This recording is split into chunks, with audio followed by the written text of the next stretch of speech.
good evening on the last day of the new year of the year 2023.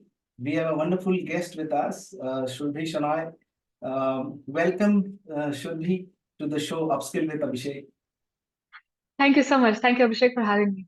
Yeah, so sir, just to brief about Surabhi to everybody, she is an amazing CEO coach. So, to your knowledge, she coach CEOs, and she is one of the top business coaching voices in LinkedIn, and phenomenal record of building businesses, and of course, creating them, sustaining them, and then of course, selling them. She has 20 years of vast experience in the corporate sector as an entrepreneur also in her journey, and she has built two multi-million businesses, which of course, based on her experience and leadership, she has also created and worked on them. So should we welcome to the show and look forward to sort of hear from you, because you've been coaching CEOs, what it takes to be a CEO coach should be.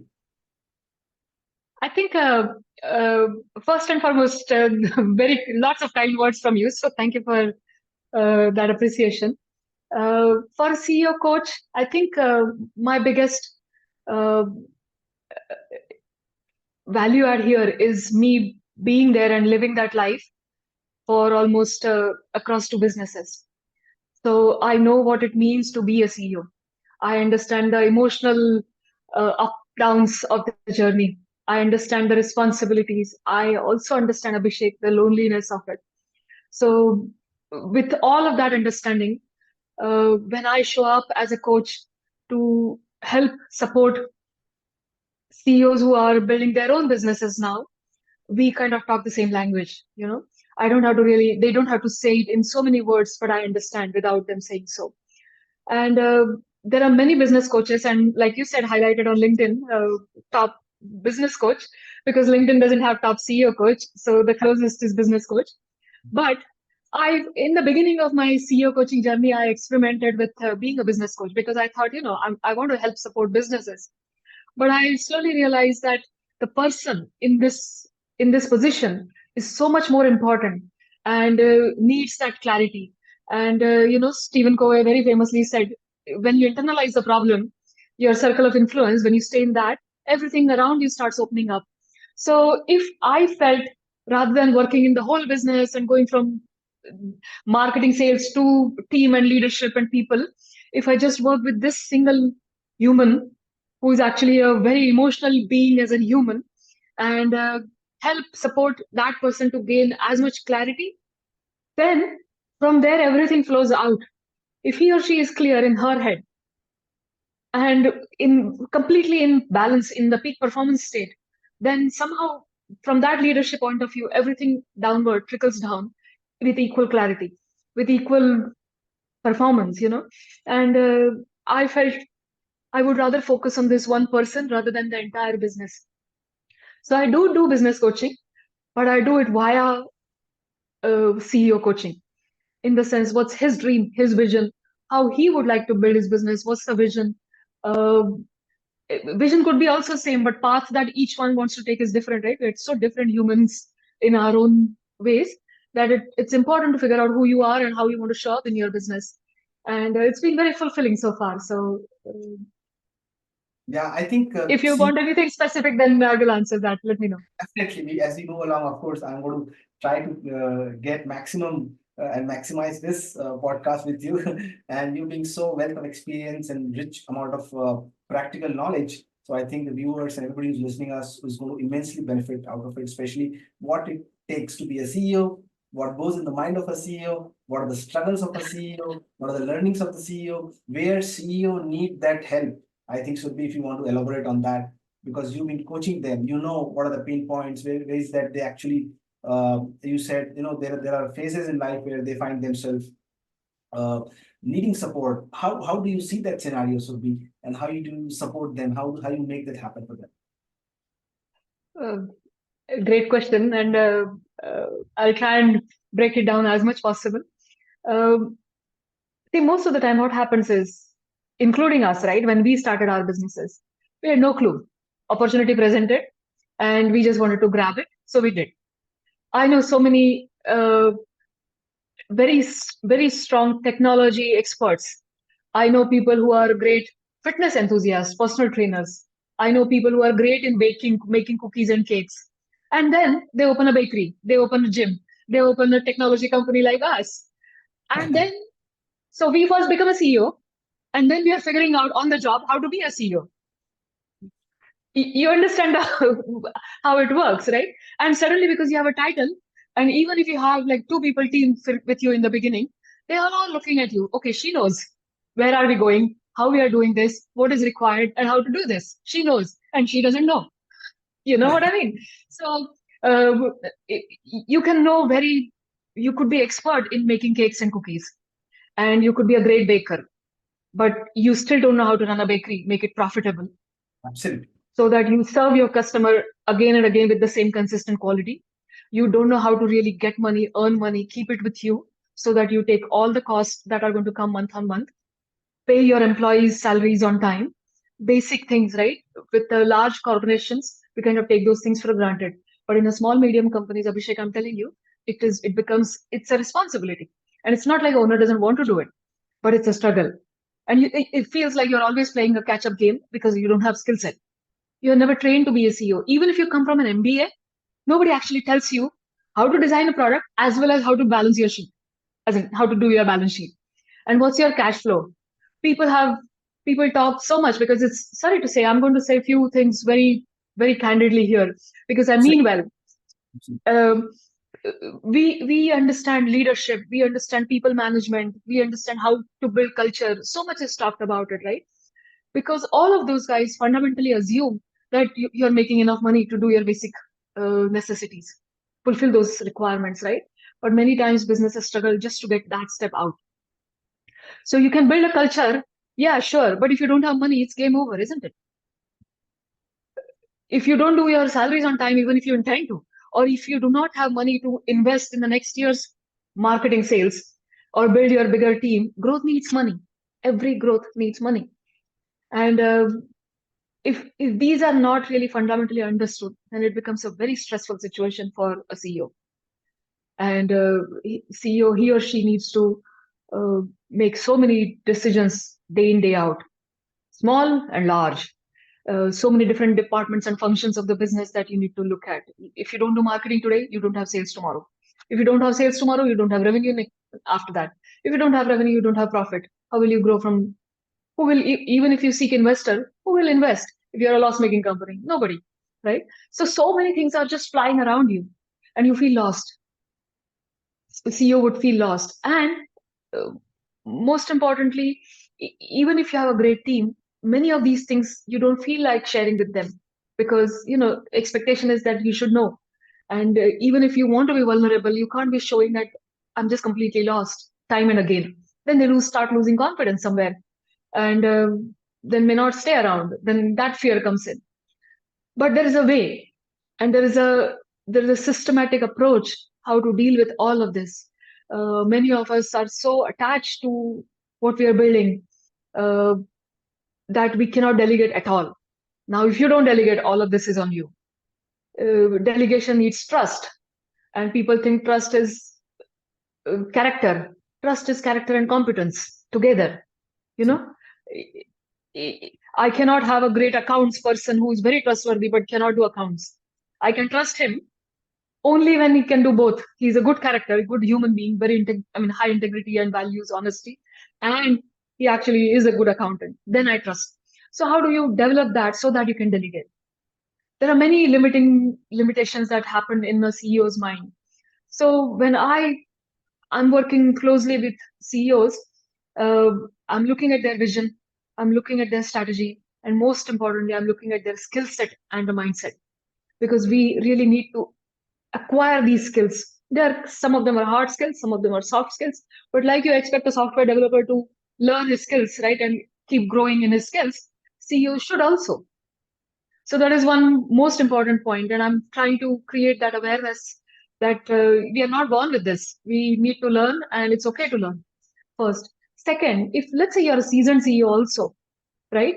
If you look at any sportsman today, a really champion sportsman, you will see them always having a coach. Serena Williams' coach Doesn't play as great as Serena Williams, but she has a coach. She has always had a coach consistently. Coach will observe what she does, how she does, and will come back and say that this is where you're going wrong. And you should look at this shot. Look how you played. Look how you should have conserved your energy. This shot could have been played this way, right? So that you would have performed better. So when that coach is really on her game by game, she is improving. So today, if the smart ones, the seasoned CEOs as well are waking up to this, I need somebody who can tell me, observe me, and tell me where it can improve. First, second, it's good to offload sometimes, brainstorm with somebody who understands and will not judge me that I don't know, that kind of thing. So somebody who can mirror how I'm thinking, what my flaws are, faults are, and correct me so that I can get there faster, cheaper. So the smart CEOs today are very open to this idea that if I have a coach, I will go there faster and I will not get tired in the process. And so I understand the pain, and the whole process is about growth. And I always say that your business will grow only as much as you are growing, right? I'm talking small businesses, small, medium sized businesses. If you don't know how to negotiate, your business will never know how to negotiate. You can hire somebody, but to even know if that person is doing the right job, you should know at least someone that has some understanding of how to negotiate and what it takes to do that, right? So I'm talking many aspects here, because I fluctuate between me being a CEO and the CEO's problems, and where we fit in, right? And once that clarity comes, then we look at really cash flow, profitability. How can we improve that? What's the customer retention? How do we really retain customers? Employee engagement of employee. How do we really nurture talent? Uh, today's I wrote a post on LinkedIn about this, actually, that maybe even 5, 10 years ago, the policies that you have, your leave policy, your salaries, structures, are not valid today. Right. My father worked all his life thinking, I need to marry my daughter. Today, nobody is thinking that I need to marry my daughter and save money. Their purpose, their reason to work is different. And therefore, companies need to align with that. Otherwise, you won't be able to retain talent. They are not here because there's not food in the table. Basic necessities are met. We're talking a lot more deeper. If you understand Maslow's need of hierarchy, then from that we are reaching a self-actualization. We are talking purpose and passion. We are not talking about I need food and safety anymore. Yeah. And if companies don't align with that, then you're not going to make it. So somebody needs to say this to a CEO. And many times, because CEO is sitting in that position, may not feel comfortable to go and straight say on the face, dude, you need to change this, which I can and I do. So and they also want it. They also want somebody to really say how it is without being, condescending, but they also want to improve. So it works very beautifully. My years of experience is coming very handy, and I'm able to create that impact. So very satisfying for me. No, good. In fact, what I sort of learned in the conversation is that, as you said, when you get into the business in the form of a self-employed image and converting that image from self-employed to CEO, and of course to become the CEO coach, it requires a lot of guts and glory because you need to put that amount of energy, effort, upskill yourself, know the right, rules of the business, and then of course stand and deliver from there. So I think phenomenal. It's going good and a lot of learning here. And what I say is that constant learning, as you say, is the need. Have a mentor, a coach who can coach you, be with you, and mirror you, as you said, and of course follow the rule of the game because the growth happens with the rule of the game.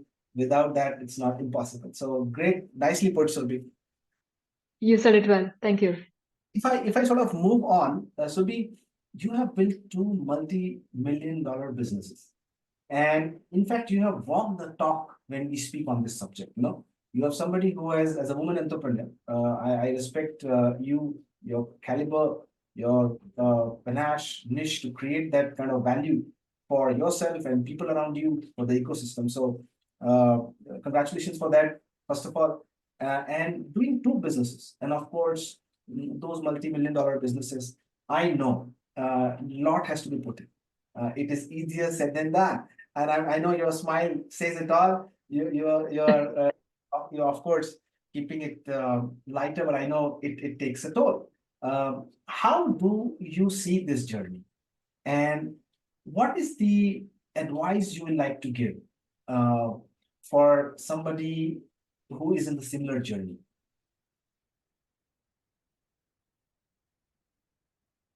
I I mean, in a very simple words, if I have to put it, basically you grow up, right?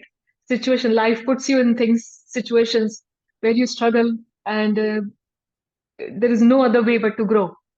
And that's why the smile, when things were happening, I don't think I was smiling at all.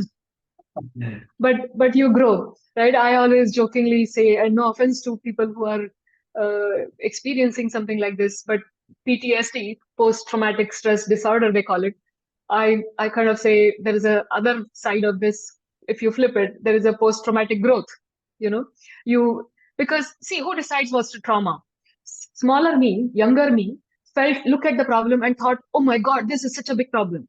Today I look at the same problem and it's no problem for me at all because I've grown up, right? In the beginning, if you do not have enough cash in the bank to do your salaries, you're scared. You cannot sleep at night because you have responsibility, right? You need to do this because they delivered their work, and it is now your turn to deliver on first when you're doing supposed to do salaries. And if you don't have money, how are you going to do it? So it's a very scary situation. It's a gut wrenching feeling, but that makes you realizes you that I cannot live like this. I need to figure out how to do this. And from there, then you start looking at multiple aspects of business. So many people, like when I talk about people coming from a product and service expertise, like somebody who understands how to bake and opens a bakery, but do not have any financial acumen, cannot understand how to price a product, how much this cake should cost, and how many I need to sell so that end of the month I will have my profit. In today's creators economy, I create a course, and if I'm leaving my job and I'm doing only this work today, then how many downloads do I need and at what price so that I can run my house, right? So when you look at unit economics, uh, without really sitting down and learning about this, a baker will not convert into a business person. This needs effort. And it's a process of growing up. It's a process of maturing. And now when I coach multiple CEOs, what is happening is I'm kind of bringing in things. Look, I'm no expert, right? Everybody sitting there is an expert in their own right. And when I talk to them and when they explain to me certain things from their perspective, it's sometimes I'm getting so much benefit out of it, right? Oh, wow, I should have thought, I mean, this is a better way of doing it. And then the group of these CEOs, I'm kind of benefiting from one to another without disclosing. I mean, sticking to the confidentiality that is very fundamental to this relationship. Uh, but I understand. You can look at it this way, is what I will tell this CEO and other, right? So it's in a way group learning. And most important thing I want to tell you here is uh, so much information is available, Abhishek, today. Yeah. You know it, everybody knows it. Masterclasses, books, YouTube, free information, paid information, you name it. But who am I is not known yet. And therefore, how to apply this information to my specific problem. Many times we don't even know what our actual core problem is. So what happens is, in a very broken down, simple example, I can give you coffee beans and I can give you water, I can give you milk, I can give you sugar, I can give you a cup. Yeah. And if I give it to you, you will say, oh, okay, but I still don't know how to make coffee. And imagine if you're just going through multiple videos from on YouTube and you don't know coffee needs to be roasted before you grind it, how is that coffee going to turn out? Then you're going to struggle. Why my coffee is not tasting great? Everybody's coffee is tasting so great because it looks like that way, right? And then you're struggling, you're going in circles. But how about getting somebody who knows how to make coffee? Keep that person next to you, tell me, and just run with it, right? And even if this information is available, it's almost overload. Knowledge is power, definitely knowledge is power, but how to apply it is not yet understood by each person. And that's where the coaches, mentors, people like that come in, advisors, and they really can tremendously add value and fast track your growth at a lot more peace, most importantly.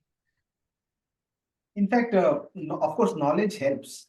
The knowledge is, the data is there, information is there. You said plenty, but how much is actually one needs at that point of time for a deciding factor? Because you can't overdose somebody who doesn't need it, and then of course he will of course will have unnecessary information which can't process. More Yeah. complications needed. Subhi, do you see when you deal with the CEOs, do you find their ego sometimes, or I know it all approach sometimes hinder their own progress? Um, yes, but okay, I will give two ways to look at this, right? First, if it's too much, uh, then when I'm onboarding a client, it's not always the client is on hiring me, right? I mean, in the coaching space, I'm also looking for somebody who will really benefit because my sense of fulfillment comes only when they are successful. So when I'm also talking to somebody, what am I looking for? I'm Mhm. looking for somebody in my own ways. I mean, every coach will have their own different set of filter and criteria, right? For me, very important is if the person is ambitious, if Mhm. there's a goal, if it's important for this person to reach there for multiple reasons, right? Various reasons. Second, I'm looking at is the commitment. It's okay to have this conversation and talk and all that stuff, I mean, get a coach, listen, it's nice to hear, but then if you don't go back and take action and follow through, it's not going to really convert into something anything good. And third is most important, coachable.